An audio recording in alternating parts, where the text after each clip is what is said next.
Hello viewers, আসসালামু আলাইকুম। আমি রিজভী আহমেদ শপিং থেকে চলে আসছি আমাদের নতুন একজন কাস্টমারকে নিয়ে। তো স্যার কোথা থেকে আসছিলেন? আমি এসেছি ঢাকা থেকেই, কিন্তু আমাদের একটা রিসোর্ট হচ্ছে কক্সবাজারে, আচ্ছা জাহাজপুরা ইরানি বিচের পরে।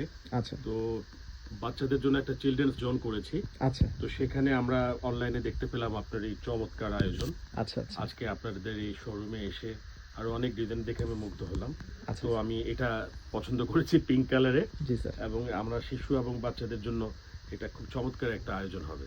আচ্ছা আর আচ্ছা আপনাদের যে ইনোভেটিভ ক্রিয়েটিভ জিনিস দেখছি, বাংলাদেশে যে এখন ক্রিয়েটিভ এত এত জিনিস নিয়ে কাজ হচ্ছে, জি স্যার। এটা আমার কোনো আইডিয়া ছিল না। ভাবছিলাম যে আগে সব চায়না থেকে হয়তো আসে, তো আমাদের দেশের ছেলেরা এখন এগুলো বানাচ্ছে। ফলশ্রুতিতে আমরা বেশ একটা সহজলভ্য দামে জি স্যার। আমরা এখন এগুলো অ্যাফোর্ড করতে পারছি। আশা করি রিজভী অনলাইন শপের মাধ্যমে এটার উত্তরোত্তর সাফল্য আমি কামনা করি। জি স্যার, ধন্যবাদ স্যার। আর চায়নার যে প্রোডাক্টগুলো, সবাই এসে চায়নার প্রোডাক্ট খোঁজে, তো আমাদের যে কোয়ালিটিটা দেখে আপনার কি মনে হয়েছে যে এটা আসলে চায়না না বাংলা প্রোডাক্ট বা বাংলাদেশি প্রোডাক্ট এরকম এটা মনে আসলে হয়েছে? পার্থক্য ধরার কোনো উপায়ই নেই, কারণ স্যার। এটা তো শখের একটা প্রোডাক্ট, জি স্যার। এবং কাজটা করার জন্য একটা দক্ষতা লাগে, জি স্যার। এবং বোঝাই যাচ্ছে যে খুব সুনিপুণ দক্ষতায় কোয়ালিটি মেনটেন করে এটা করা হয়েছে। আমার মনে হয় দেশে যদি এটা হতে পারে, আমাদের পরনির্ভরশীলতা আরো কমবে। জি স্যার। স্যার, আপনার কথা আমাদের সবার কাজে লাগবে আশা করি। এমনি যারা আমাদের ভিউয়ার্স আছেন, কে কোত্থেকে দেখতেছেন অবশ্যই জানাবেন। আর কক্সবাজার থেকে যারা আছেন, অবশ্যই স্যারদের একটা রিসোর্ট কিন্তু আছে, জাহাজপুরা ক্যাসেল। জাহাজপুরা ক্যাসেল।